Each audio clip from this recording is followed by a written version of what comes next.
আমরাও মাঠে থাকতে পারছি না, খুব গরমের তাপমাত্রা, আবার ধান চিতা হয়ে যাচ্ছে, বাগানের মুকুল জ্বলে যাচ্ছে, কড়া জ্বলে যাচ্ছে। মাছ পাঠাচ্ছি, মাছ যাইতে যাইতে গরমে মরে যাচ্ছে। প্রখর রোদকে সঙ্গী করেই শুরু হয় সকাল। বেলা গড়ার সঙ্গে সঙ্গেই তপ্ত হয় সূর্য, পুড়ে ফসলের মাঠও। 15 দিন পরই নওগাঁয় বোরো ধান কাটার মৌসুম শুরু। তার আগেই খরতাপে ধানে দেখা দিয়েছে চিটা রোগ। পানির স্তর নেমে যাওয়ায় ঠিকমতো সেচও দেওয়া যাচ্ছে না। এতে তাপপ্রবাহে ফলন বিপর্যয়ের শঙ্কায় কৃষকেরা। ধানের ভেদ পানি থাকতেছে না, মাটি শুকে যাচ্ছে, মেশিনওয়ালারা পানি দিতে পারছে না। পানির প্রচণ্ড সংকট, মাঠ একবারে ফাটে চৌচির হয়ে গেছে। খরতাপে দিনাজপুরের অধিকাংশ বাগানে লিচুর শতকরা 25% ক্ষতি হয়েছে। লিচুর গুটি ঝরে পড়ছে।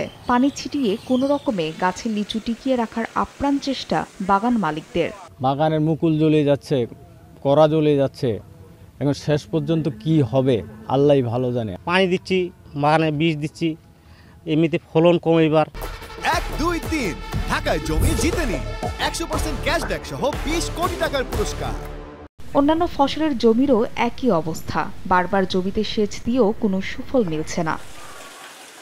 অন্যদিকে চরম বিপর্যয় নেমে এসেছে রেণুপোনা ও মাছ উৎপাদনেও। বৃষ্টির অভাব আর ভূগর্ভস্থ পানির স্তর নিচে নেমে যাওয়ায় পানিশূন্য পুকুরগুলো। সামান্য পানিতে রেণু ও পোনা দিলে তা গরমে মারা যাচ্ছে। এতে লোকসানের মুখে পড়েছেন চাষি ও ব্যবসায়ীরা। এই সময় প্রচুর সিজনে মাছ বেচা কিনা করি, এই গরমের কারণে আমরা মাছ বেচতে পারছি না। জমি দেখেন ফাইটে খোঁড়া খোঁড়া হয়ে যাচ্ছে, কিভাবে আমরা উৎপাদন করবো? মাছ পাঠাচ্ছি, মাছ যাইতে যাইতে গরমে মরে যাচ্ছে। হ্যাচারি মালিক সমিতির দেওয়া তথ্য মতে যশোরের 36টি হ্যাচারিতে বছরে 1.5 লাখ কেজি রেণু উৎপাদন হয়, কিন্তু বর্তমানে খা করছে হ্যাচারিগুলো। ফাহরিয়া ফারজানা, সময় সংবাদ।